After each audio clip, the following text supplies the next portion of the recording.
The Metabox Alpha-X NH58RD is a well-priced laptop for the specs that you get, and it's using one of the best Clevo models I've tested to date, which offers above average levels of performance. So let's find out just how well it performs and see what's on offer in this detailed review.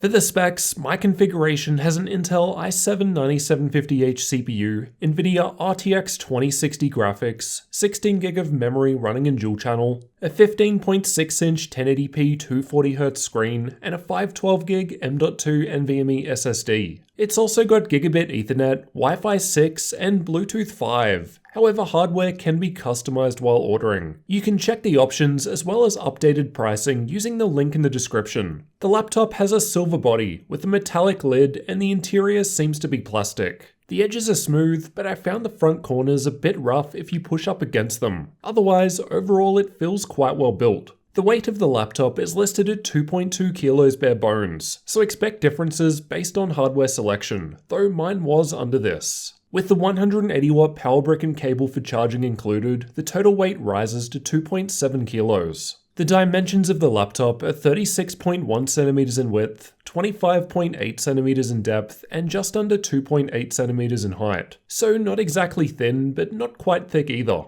The smaller overall footprint gives us thin bezels around the screen, which are about 9mm based on my own measurements. I requested mine with a 240Hz panel, as I haven't previously had the chance to test one from them. So now we can get some data. It's a 15.6-inch 1080p IPS screen, but you can pick from 60Hz, 120Hz, 144Hz, or even 4K 60Hz options when ordering. However, there's no G-Sync with this model. I've measured the color gamut of the screen using the Spider 5 Pro, and my results returned 96% of sRGB, 68% of NTSC, and 74% of Adobe RGB. At 100% brightness, I measured the panel at 316 nits in the center and with a 860:1 contrast ratio. So decent results overall. Backlight bleed looked fine here. Just some very minor glow patches, but it was perfectly fine when viewing darker content, though this will vary between laptops and panels. There was some screen flex, however it seemed quite sturdy with the hinges being out towards the far corners. It couldn't quite be opened up with one finger, as there's more weight towards the back, including the cooling and battery, but it still felt stable on my lap.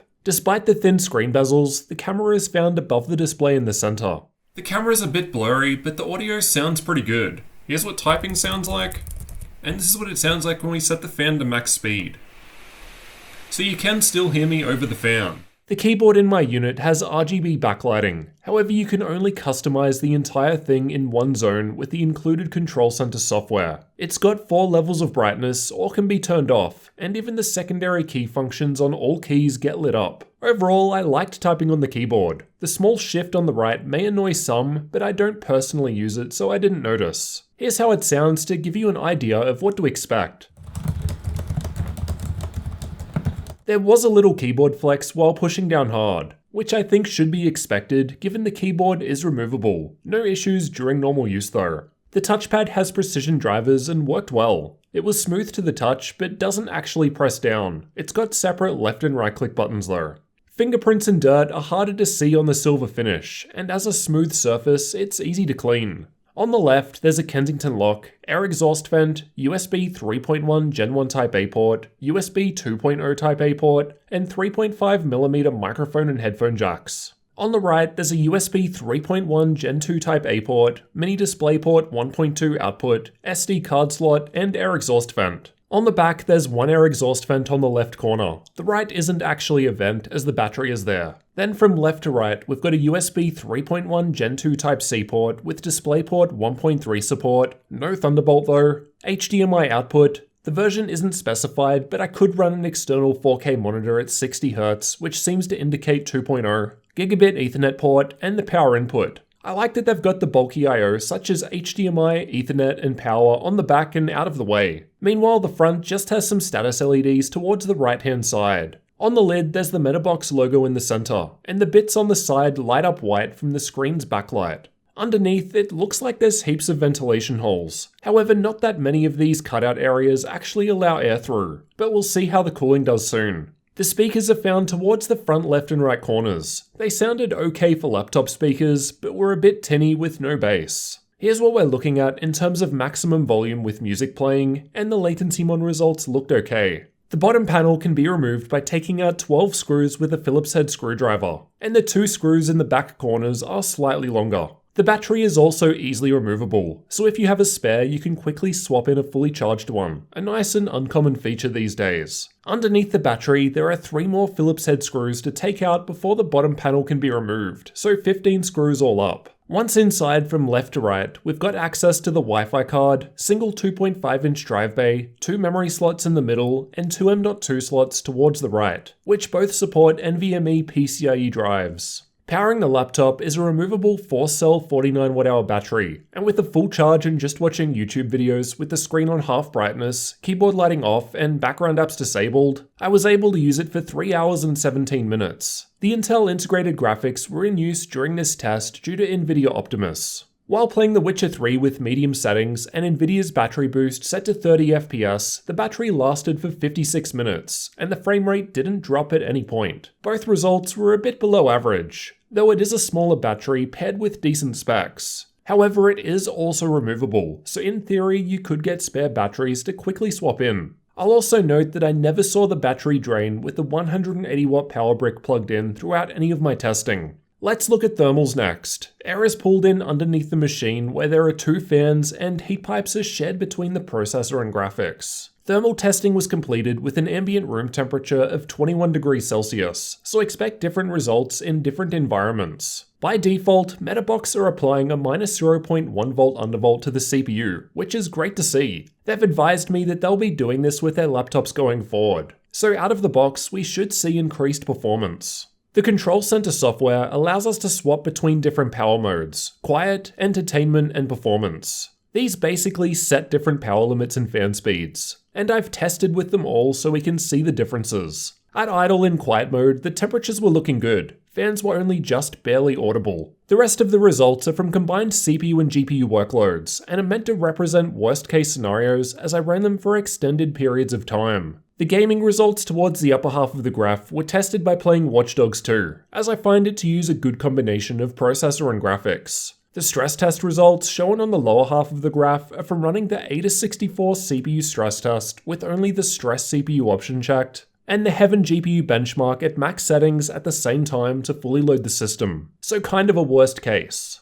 In quiet mode, thermal throttling was reported on the GPU. This is kind of expected though. You'll hear later how quiet it's running. So this mode lets you run quieter at the expense of thermals. Entertainment mode increased the power limits but also fan speeds, so the GPU temperature drops back with minimal changes to the CPU. Performance mode further increased the power limits, so we see higher CPU temperatures now as a result. 97 is higher than I'd like, but as we'll see in the next graph, we're getting high levels of performance here. Adding a cooling pad was able to help out. Additional undervolting may have helped a little too, but I figured the default -0.1 volts was good enough. These are the clock speeds for the same tests just shown. We can see the low results in quiet mode due to the thermal throttling, which then increase quite a bit in entertainment mode. In performance mode, we're almost seeing the full 4 GHz all-core turbo boost speed of the 9750H in both tests. An excellent result, and this explains the highest CPU temperatures that we just saw. Many machines are not capable of this at all, and it's clearly due to the default CPU undervolt. With the cooling pad in use and the temperatures being brought under control, we're now seeing a solid 4 GHz average in both tests, with the GPU clock speeds also raising, presumably as GPU boost prefers cooler temperatures. These are the average TDP values reported by Hardware Info during these same tests. We can see that if we want the GPU to perform its best, performance mode is required, as this raises the GPU power limit up to 90 watts. Additionally, the CPU is also running close to 50 watts even in this combined CPU and GPU stress test. Most other machines tend to cap this at 45 watts for combined load, so this looks like a good result. I could play most games alright-ish in quiet mode. Watch Dogs 2, while doing the thermal testing, did have some lag spikes when thermal throttling was being hit constantly. Less demanding games may be okay though. Otherwise, entertainment mode and performance mode played well. It was a bit warmer compared to the lower spec configs of the same chassis I've reviewed, but this is likely due to the higher powered 2060 graphics, so that's going to be a trade-off for more performance. I've got some Cinebench results here so we can get an idea of CPU performance. By default, we're almost averaging 3000, a great result for the 9750H CPU. I've tested many other laptops that get far below this due to lower power or thermal limits. That said, I was able to further boost the power limit higher with Intel XTU and crack the 3100 mark. As for the external temperatures where you'll actually be putting your hands, at idle it was in the low 30s, fairly average. While under stress test in quiet mode, it gets to the 50s in the center. As we saw earlier, the internals were quite hot now, but the fan was also low. In entertainment mode, the performance rises, but so does the fan, so we're looking at much lower temperatures. In performance mode, the fan was maxed out and the temperatures are looking about the same. As for the fan noise produced by the laptop, I'll let you have a listen to some of these tests.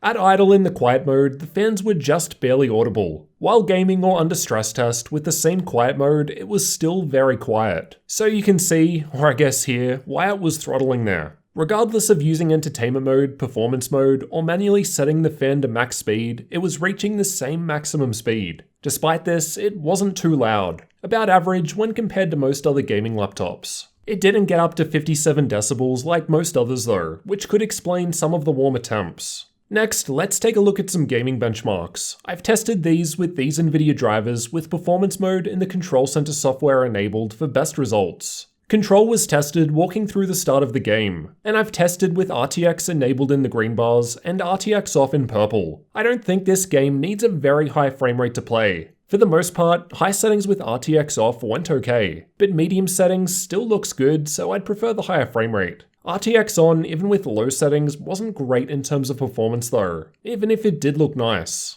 Battlefield 5 was tested in campaign mode, and again, RTX on results are shown by the green bars. RTX played okay at medium settings, but when you can get higher FPS with RTX off at ultra settings, and in my opinion have it look better, RTX again doesn't seem too useful. Apex Legends was tested with either all settings at maximum or all settings at the lowest possible values, as it doesn't have predefined setting presets. It was still playing very well even with max settings, but we could get higher results for our 240Hz panel at minimum. Borderlands 3 was tested using the game's built-in benchmark tool, and high settings was needed to maintain an average above 60 FPS. Shadow of the Tomb Raider was tested with the built-in benchmark, and these are the best results I've seen from an RTX 2060 laptop so far. However, we'll compare this game with some other laptops soon. Far Cry 5 was also tested with the built-in benchmark, and we'll also take a look at how this game compares against some other laptops shortly. CSGO was tested with the Uletical FPS benchmark, and is one of the esports titles that's actually capable of taking advantage of the 240Hz panel. Even with all settings maxed out, the averages were close to this point.